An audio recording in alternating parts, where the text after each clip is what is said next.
Salut à tous, aujourd'hui je vais vous faire découvrir un coach un petit peu méconnu par sa personnalité, mais un peu moins par ses résultats. C'est Tuomas Iisalo, le coach du Paris Basketball. Allez, on y va, let's go.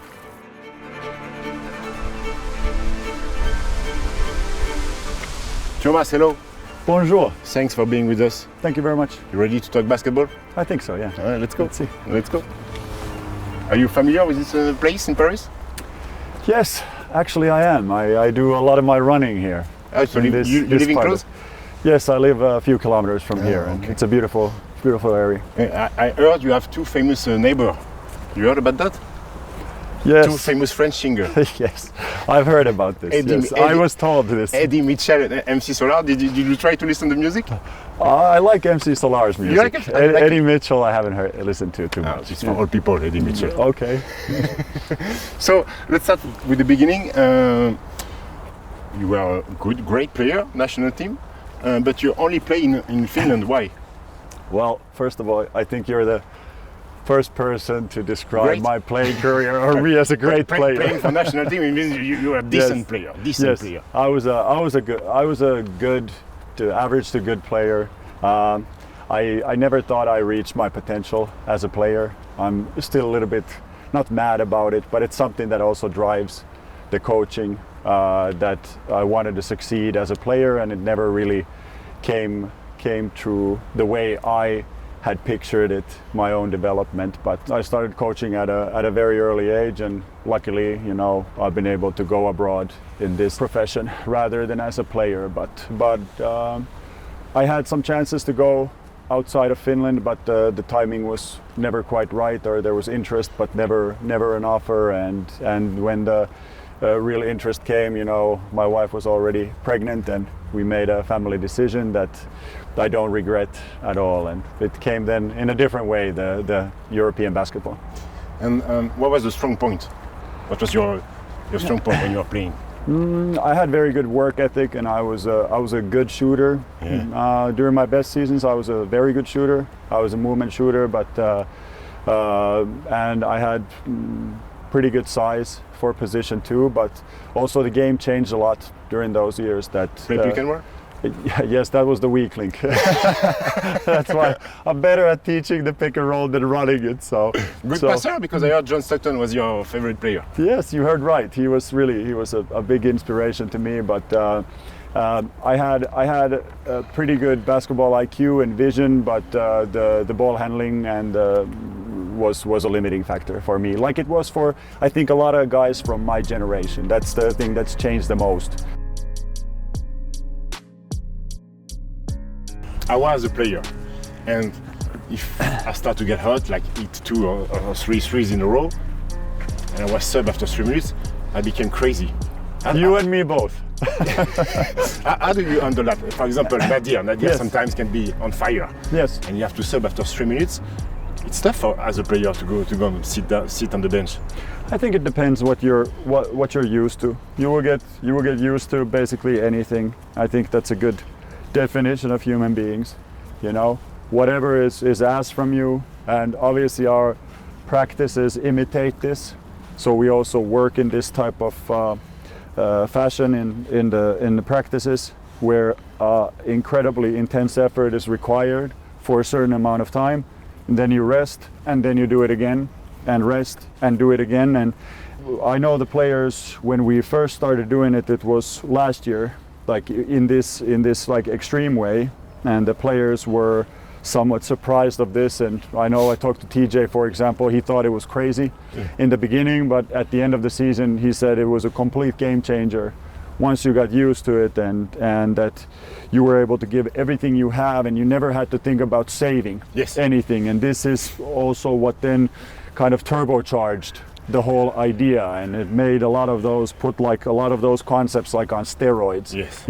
Because of that factor, because it's not fatigue is not only in the muscles or like this. Yes, exactly. Yes, it's quite multidimensional. So that was one of the things that really helped in that regard. So when you sign a player, when you scout a player, you make sure he's able to handle this kind of coaching. No?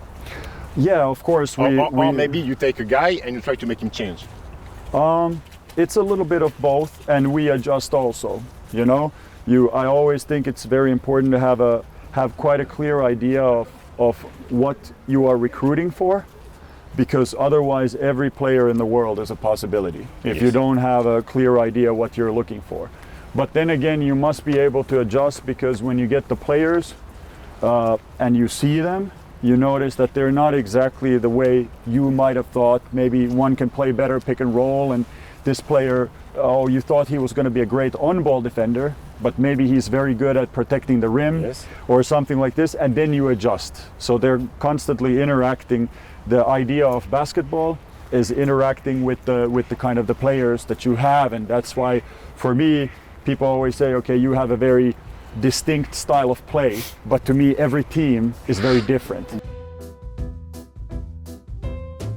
How was the process for you to come to Paris first and to bring 6 players from Bonn? When my agent first mentioned that, you know, we were already pretty far into the postseason, and then things proceeded pretty fast from that. I know there was quite a lot of interest, but as always, we were looking for not only the basketball situation to make sense, that it is people and a club that wants to do something special and is ready, also accepts what that means in terms of the daily work. And then the second part is also like that basketball is a part of life. It's not, you know, like I have 3 smaller kids and a wife, and we always look for situations where we can all be, you know, happy or content, and I think in Paris all of those things really came together. So it was a relatively easy decision for me to make that. And you told David Kahn right away, okay, but I want to bring my guy with me.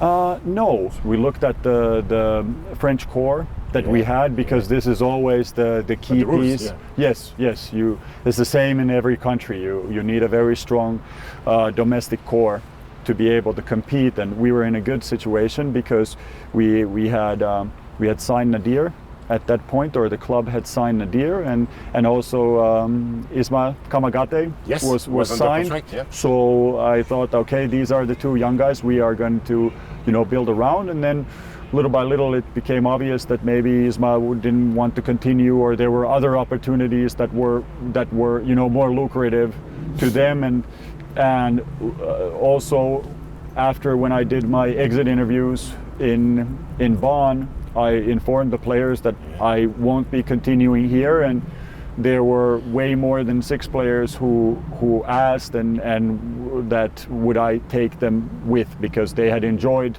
the overall process, and obviously we had been very successful in Bonn and with a program, let's say with a competition similar to EuroCup, and we started thinking about this option that, okay, which ones of the players, and very quickly it became apparent that, okay, if it were up to me, you know, I really trusted those players. I would have taken more if I could have, and then it was always like you have negotiations, you have 2 sides to those negotiations. It's not like, you know, you just take the players that you want, you know, there's a lot of things, but I think what was really impressive to me was that those guys also decided to leave a lot of money on the table to be able to continue doing something meaningful where they feel like they're improving, and it gives them opportunity to improve on a daily basis in a very, very demanding environment. So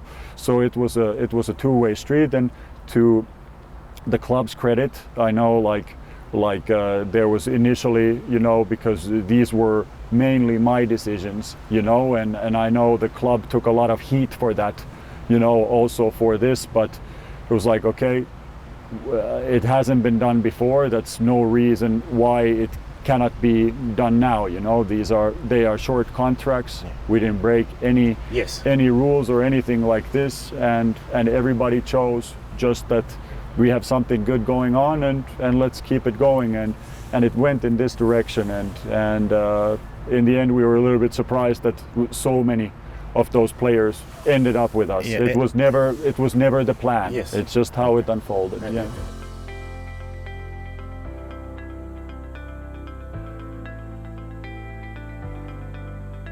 see your team play, there is no much set play call like on this side. It's more like principle. No, you pass the ball on the right, move with or without the ball. But it's difficult to scout your team. In one way, yes. In that way, it's difficult to scout our team because we have a lot of variations. The players are very familiar with the concepts. That's why it also helps to have continuity. And but the other part is if you look at how many set plays we have, it's not a lot, you know. So on paper, it's very simple to scout. We always say that, like Mike D'Antoni said this back in the day, is like the defense is always wrong. It's just up to us to find out how they are wrong. Okay. And if you have relatively few situations, you can practice these more. You can become more familiar with the solutions, and also you don't change the set plays during the season because something isn't working. You find a solution. Like Nanterre, they tried last game, they tried 1-3-1 zone. You had the solution. Yeah, and it a lot of times it's about, you don't have to know exactly what the defensive idea is, but you need to know the basic idea. You know, for example, in a zone, like do they have, you know, like a odd front zone, like a 3 or 1 in the front or 2, and you can go by that. And we have some simple rules for the players, and I think this is a testament to the hard work from the players, that if you ask them how much structure we have in our game, they will say more than in any other team by far that they've been in. But at the same time, it looks very free, like you said, and it looks like there's not a lot of structure. And this to me is the ideal combination. And the best offenses in all of sports, for example, American football, basketball, soccer, they seem very complex to the other team, and they feel very simple to us. And that's the balance you try to create. You have a play which seems very simple for me, but you score a lot of basket, is when, like, end of possession, TJ got the ball at the top and Nadia is on the side, and Nadia is coming full sprint, faking a screen and slip right away. And I see defense bump each other, and Nadia got open threes, or this switch, but back communication, and TJ can drive. That's crazy, man. This play kill all the team. That's very simple. It's very simple. Nadia has to pick the player, or is it just a fake? It depends. Everything depends, you know. You can't have one. That's the thing, you know. You can't have one thing for every problem, one solution. So, but that's, in our terminology, this is a go screen. We picked it up from the NBA. Golden State Warriors used to do this a lot with Steph Curry, but Klay Thompson especially was incredible at this, and we really worked on it because of. And the main purpose of it originally was what to do with great switch defenders. You know, like we played against Munich, I think 2021 in the playoffs, and they had James Gist. Just incredible one-on-one defender for a big guy. There was no advantage. One-on-one. Like a Kai Hines back in the days. There is no mismatch. Yes, and we thought, okay, how can we make this more complex? And we started sending this, goal screener around, and it would cause these, for the team's, confusion, which is what you want to cause in the defense. They don't know, is it a switch? Is it not a switch? If we switch on contact, the players can tap a little bit on the backside, or they can maybe call switch, and then keep sprinting from the situation. Sometimes maybe they set the screen, and this worked so well that we started putting it into other places too, and now it's kind of like you said, it's one of the staples of our offense. Guard-to-guard screens, no longer, that much maybe the 1-5 combinations or like this, but just as much other players. And we changed our practicing too, our skill work. We started teaching our guards also screening or slipping the screen and stuff like this. And it's really interesting because this is like my idea. Positionless basketball to me doesn't exist, but if it does exist, it exists more like the roles are more interchangeable, because that creates you can put the defense into any type of situation you want, as long as the players have the technical and the tactical understanding and skills to do this. Everybody is asking if your team, Paris basketball team, can take their game into the highest level of European basketball. It means EuroLeague. Yeah. You know, everybody's curious. Like if TJ Shorts was killing in EuroCup, he was killing BCL. Everybody is sometimes asking, I want to see him in EuroLeague if he can make it. You think it's possible? For the team or for the style of play? Yeah. Yes, of course. Why not? It's. I mean, I have never coached in the EuroLeague, so I don't have first-hand experience of how different it is. The bodies are completely different from EuroLeague to any other competition in Europe. But other than that, I mean, it's still the same things that win games. You know, basketball is incredibly simple on a numbers basis. Yes. You try to maximize the true shooting percentage, which takes into account free throws and 3-point shots, and then you try to get more shot attempts than the other team. And if you have and protect the ball. Yeah. Exactly. And if you have more shot attempts with a better efficiency, you win 100% of games. So it's a very like that doesn't change in the EuroLeague, and I really hope we have this positive problem of getting to try it out, you know, hopefully as soon as next year, already in the EuroLeague. But for sure it will be different. The level of talent, the level of athleticism and size is completely different. You have the best coaches, also from close to best coaches in the world. Not just in Europe. And that have a lot of experience not only with the EuroLeague game, but also with the demands of the schedule, with the demands of travel. Yes. How that affects practicing. Private playing or normal playing. Exactly. Yes, and also like how to take into account this with the style of play. Yeah. So that's I think a good question, that why don't teams play more like we do in that area, and I feel like that can be a competitive advantage for us, you know, and but the conditions have to be right, and you have to have the right group of players also, and believe in what you're doing. Let's finish with a small quiz. Do that. You have to give me all the Finnish players who played in France. Okay, I'll start with the contemporaries. The players that are playing right now is obviously Mikke Jantunen for us, Edo Maksuni for Le Portel, and then in Saint-Chamond you have Ilari Seppälä. Okay. Yes. One of my favorite teammates ever is a Blue Eye legend, Ville Kaunisto. So I played together with him in the youth national team, and together in Kouvola. He was one of the easiest players ever to play with. Amazing player, and now actually member of the parliament. There is one, you can find it. He played for the national team and he played for Brest in France. Position 4. Position 4. Skinny, not very talented in offense, don't run the floor. Is this Tuukka Kotti? Yeah. Yes. I was just texting with Tuukka a few days ago. Also teammate from the national team and from Hong Kong. And Tuukka Kotti. Tuukka grew up as a guard. As a guard, and he had very good vision. And actually, my first year in Kreitzheim in 16-17, he played for me in Kreitzheim. Yes, and was an incredibly smart defensive big. I have never seen to this day anybody with such good awareness and positioning. I always compared him to Paolo Maldini, in a way that he never completed a lot of tackles.